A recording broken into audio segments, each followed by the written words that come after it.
Hi, I'm Chris Cherry, and welcome to Chris Cherry Reviews a Thing.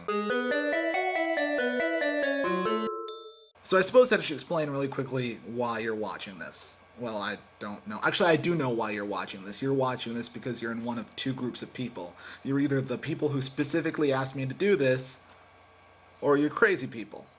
Actually, no, wait, that second one covers both. No, I should explain why I'm making this. Now, if someone told you it was a simple little tale, someone lied. This story, like any story, starts with a girl. A girl named Mary Jane Watson. Or whatever, we'll never know. Anyway, this girl called up my friend Joe, and he said hello, because he's polite, and she said, "Are you a leprechaun?" because she was crazy, and then he said no, because it was true. Then she hung up, and he thought, I should post this on Facebook. So he did, and I commented on it, and the discussion moved from leprechauns to Darby O'Gill to this. You're welcome. To things that scared us as children. When I kill your brother, I talk! Yes! You're welcome again.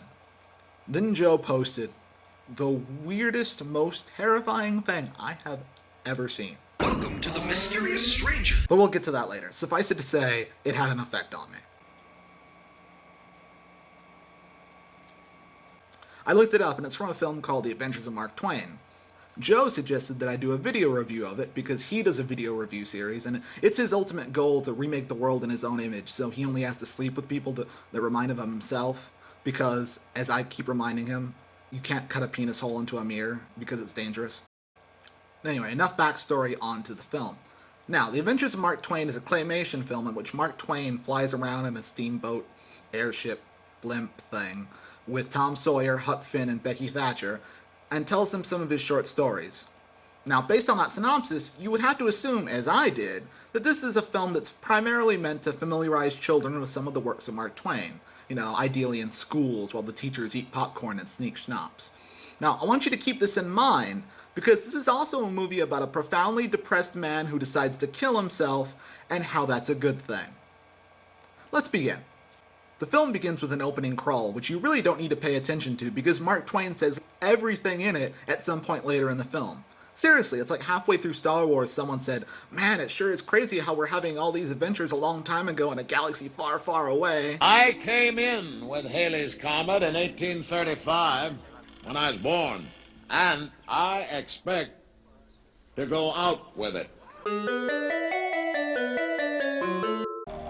No doubt the Almighty has said, here goes those two unaccountable freaks. They came in together, they must go out together. By the way, if any of that sounds like something that a severely unhappy person might say, it's because it is. In his later years, Twain became very depressed after his wife and two of his daughters died. Now, heavy stuff, I know. But I'm only mentioning this because this, of all things, is what the makers of this film have decided should be the framing narrative around which they build their educational children's movie. After the crawl, we meet two of our main characters, Tom Sawyer and Huck Finn. Now, Tom is pissed because Becky Thatcher is off in St. Louis having an adventure, even though she's a girl. What an outrage! And he's stuck at home with no way to become famous. Tom Sawyer in this version is a bit of a fame whore and a misogynist, like a cross between Rush Limbaugh and... Actually, no, just Rush Limbaugh. Tom Sawyer is Rush. Oh, and Huck Finn is Thurston Moore from Sonic Youth.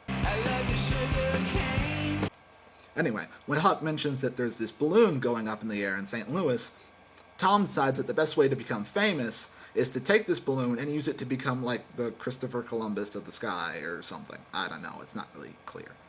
So they go and find the balloon, which is more like a cross between a blimp and a steamboat. And it's piloted by Mark Twain, because in this movie, Mark Twain exists in the same universe as all his characters. For some reason. I mean, at first I thought that maybe the writers had mixed up Mark Twain and Kurt Vonnegut, because, well, I don't blame them. I have a better idea now, but we'll get to that. Anyway, Mark Twain in this movie seems to exist only to spout Mark Twainisms and little else. I've seen all the foreign countries I care to see, except for heaven and hell, and I have only a vague curiosity as concerns one of those. Oh, and spoiler alert, to kill himself. They've written him as if all the clever things he ever said were the only things he ever said, and it starts to grate after a while. We also meet Becky Thatcher, who seems to worship Mark Twain like a god, Isn't he grand?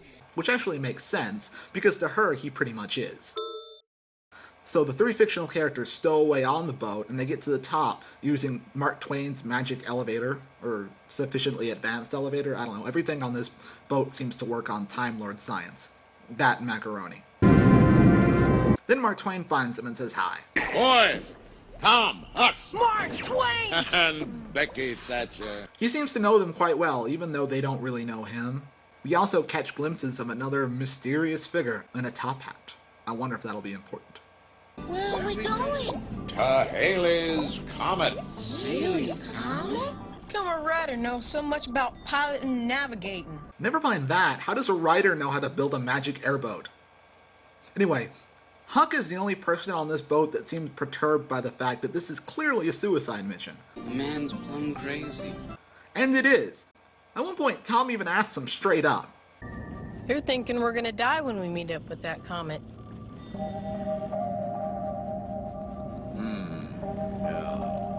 And he doesn't say no. I mean, the fact that he's dying is referenced again and again and again. And this is clearly a suicide mission, and everyone, Twain, the kids, the people making this movie, is just fine with that.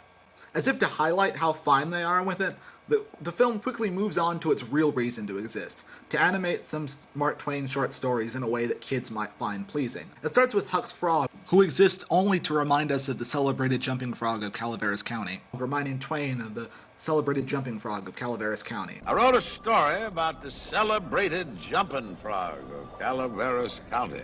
And so he tells the kids the story, About the celebrated jumping frog of Calaveras County.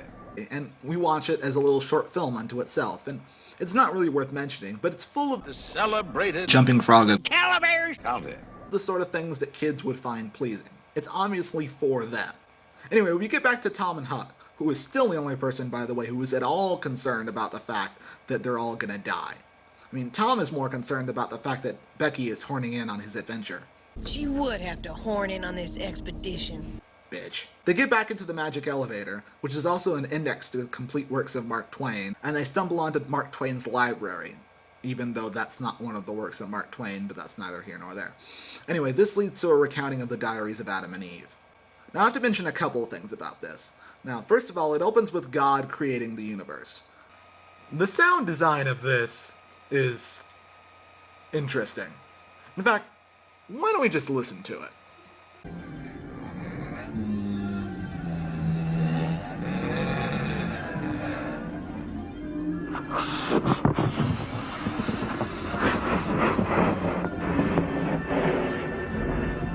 There.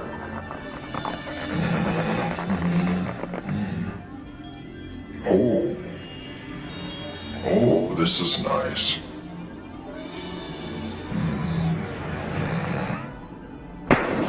Oops. What am I doing? There. Okay. This is good.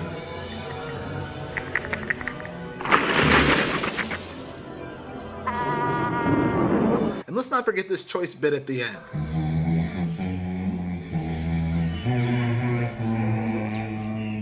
Oh, what a surprise. He's gonna love this place. Yeah, that's not creepy at all, God. Anyway, the other thing about these segments is that they seem to exist in this weird 1950s version of the world where you can tell the serpent is bad because he wears sunglasses. You see the same thing later with Cain, who's supposed to look like a bad seed here instead of Mr. Slave. They even call him a bear. Then, when Eve eats the apple and introduces evil into the world, it seems to affect Mark Twain's world too, because a giant storm shows up. It seems to be orchestrated by the mysterious Top Hat Man, acting like Mickey Mouse and Fantasia, but less evil.